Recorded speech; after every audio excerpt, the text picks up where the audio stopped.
La bourse est un arbitrage permanent entre risque et rendement. Plus vous êtes prêt à prendre des risques importants, plus vos rendements potentiels seront élevés.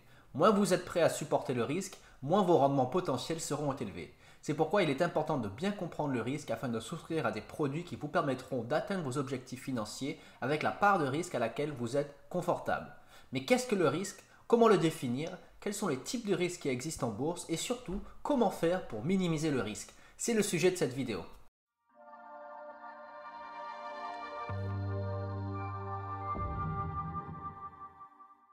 Nous sommes tous confrontés au risque d'une manière ou d'une autre, même dans notre vie quotidienne. Le simple fait de prendre sa voiture nous fait prendre des risques qui, finalement, pourraient nous mettre en danger si les choses ne se passent pas comme prévu. Eh bien, en bourse, c'est à peu près la même chose. La définition simple du risque est la probabilité que les résultats réels diffèrent des résultats attendus. La théorie postule que si un investisseur a le choix entre deux investissements avec le même rendement, il choisira l'investissement avec le risque le moins élevé. De même, s'il y a deux investissements avec le même niveau de risque, l'investisseur choisira l'investissement qui génère le meilleur rendement. Ça, c'est la théorie, mais en réalité, il s'avère que le choix n'est jamais aussi simple. En réalité, le choix n'est jamais aussi simple, le risque et le rendement sont interconnectés de façon que chaque investisseur est emmené à faire un arbitrage permanent entre les deux. En plus, certains investisseurs n'ont pas la même définition du risque. Pour certains, le risque, c'est la possibilité de perdre tout ou partie de son capital, tandis que pour d'autres investisseurs, le risque, c'est par exemple le fait que l'investissement ne suive pas le cours de l'inflation, ce qui ferait perdre du pouvoir d'achat. Puisque tous les investisseurs n'ont pas le même degré de tolérance au risque, il existe des produits différents qui sont adaptés à la tolérance au risque de chaque investisseur. Par exemple, les obligations du gouvernement américain sont adaptées aux investisseurs qui ont une tolérance au risque extrêmement faible, qui veulent générer un rendement fixe, donc qui est prédéterminé à l'avance et qui ne sont pas prêts du tout à prendre quelconque risque. À l'autre extrême du spectre, on a par exemple les investisseurs qui ont une forte tolérance au risque et qui sont prêts à souscrire à des produits tels que les produits dérivés qui peuvent engendrer la perte 100% du capital investi.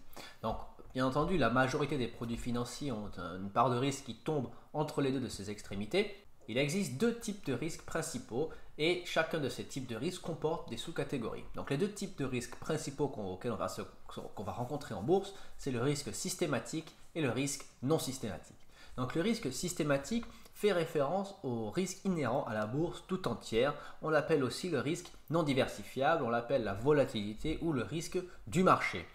Donc c'est un risque qui affecte le marché dans son ensemble et pas simplement un actif, une classe d'actifs ou une industrie en particulier. Ce genre de risque est imprévisible et difficile à éviter et on ne peut pas l'éliminer complètement d'un portefeuille, même avec une diversification extrême. Donc certes, une grande diversification peut permettre de réduire ce risque, mais on ne peut pas y échapper complètement. Donc pour vous donner un exemple, même un portefeuille très bien diversifié lors de la crise financière de 2007-2008 aurait pris un énorme coup puisque la situation financière mondiale était tellement instable que le marché dans son ensemble a fortement baissé et que tous les portefeuilles ont été impactés de manière très importante.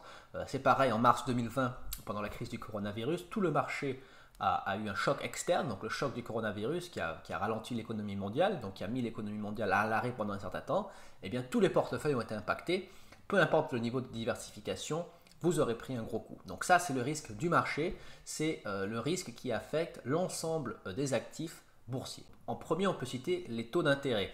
Donc le risque qu'un changement des taux d'intérêt affecte et impacte votre portefeuille d'investissement.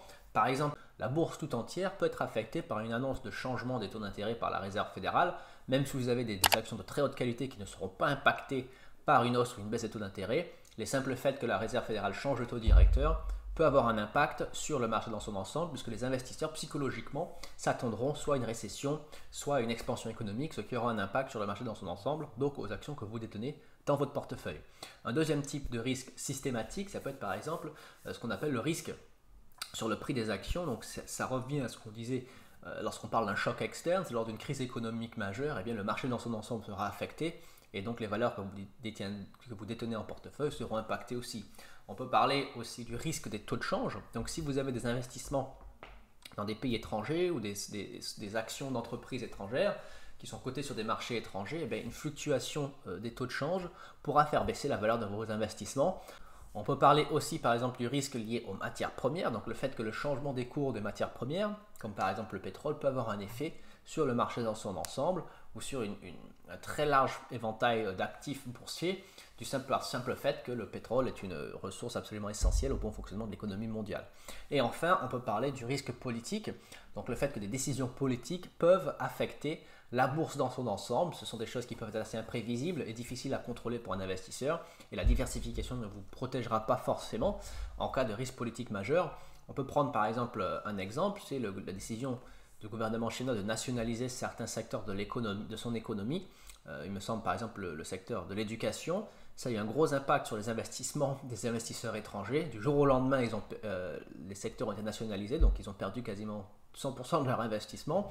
Ça, c'est un risque politique contre lequel il est très difficile de diversifier. La deuxième grande catégorie de risque, c'est le risque non systématique. Donc, c'est-à-dire, c'est un risque qui va affecter simplement un groupe d'actifs, une industrie en particulier, un secteur de l'économie en particulier, voire même une seule action ou un seul produit financier en particulier.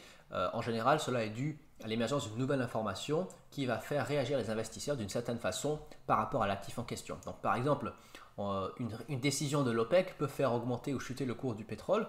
Donc, bien que par exemple le marché soit globalement haussier, une réduction du prix du pétrole pourrait faire chuter les valeurs pétrolières alors que le marché dans son ensemble est en train d'augmenter.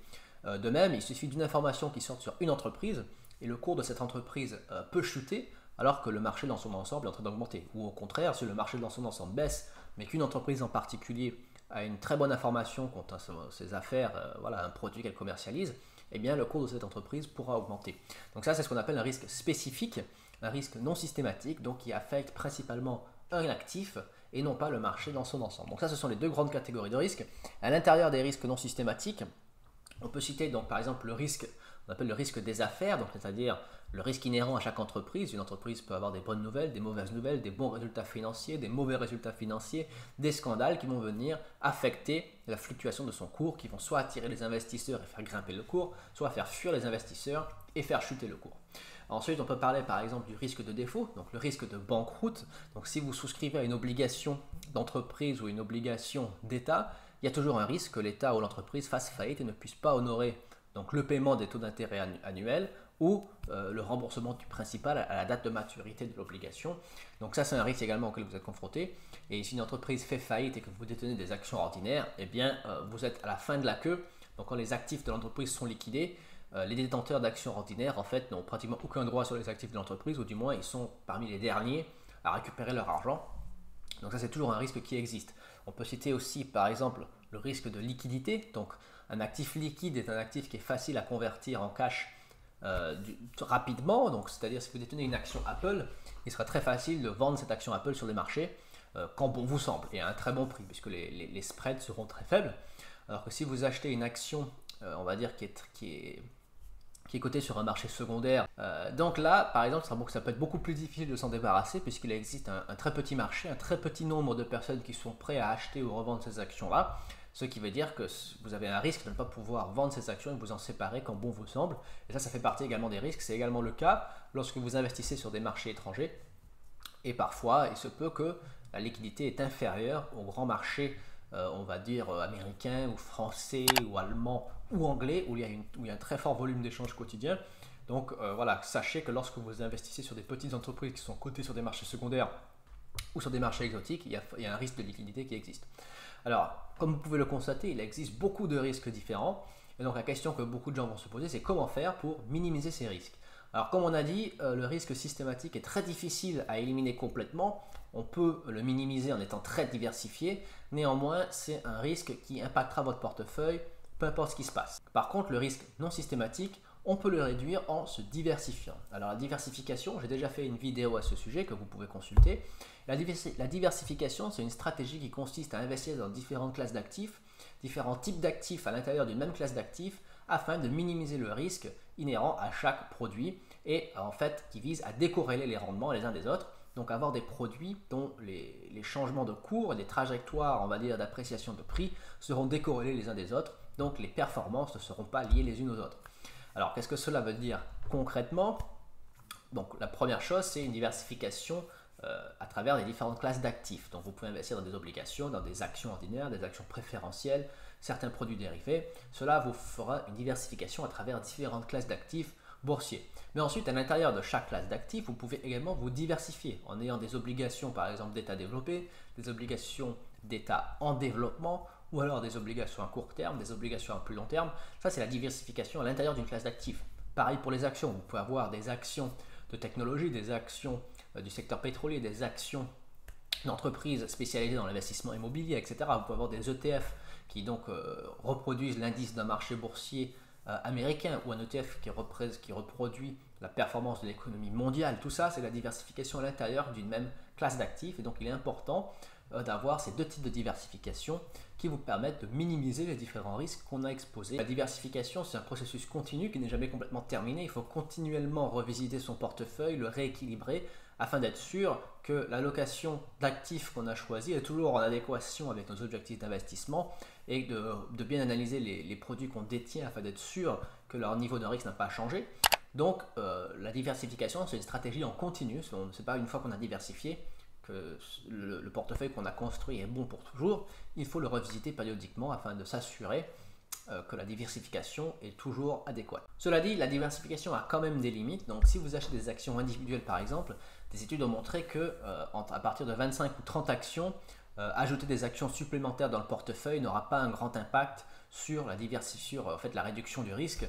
Donc les études remarquent qu'à partir des premières actions que vous achetez, la réduction du risque est énorme, d'accord? Donc la diversification a des gros effets lorsqu'on commence à acheter entre 5, 10 et 15 actions différentes, encore une fois de secteurs différents. Si vous achetez des actions toutes du même secteur, la diversification est considérée comme faible.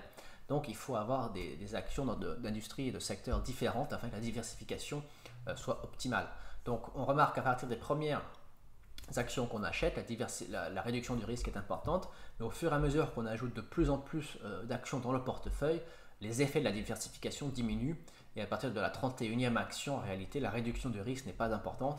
Donc souvenez-vous que oui, la diversification est importante, mais une surdiversification n'aura pas vraiment d'avantage, puisqu'après, au fur et à mesure que vous répartissez votre capital entre un nombre énorme de produits différents, eh bien, même si un produit gagne énormément en termes de pourcentage, le gain réel sera faible, puisque vous n'aurez pu investir qu'une petite partie de votre capital dans ce produit-là. Donc souvenez-vous qu'une surdiversification n'a aucun intérêt. Donc voilà pour cette vidéo, j'espère que ça vous a permis d'en savoir un petit peu plus sur les différents risques qui existent en bourse, donc le risque systématique et le risque non systématique, et comment vous pouvez faire pour réduire ce risque dans vos portefeuilles. J'espère que la vidéo vous a plu, n'oubliez pas de laisser un petit pouce bleu en dessous de la vidéo si vous l'avez apprécié. Abonnez-vous pour être notifié des futures publications, et enfin, laissez un commentaire afin d'entamer la discussion. Merci et à bientôt.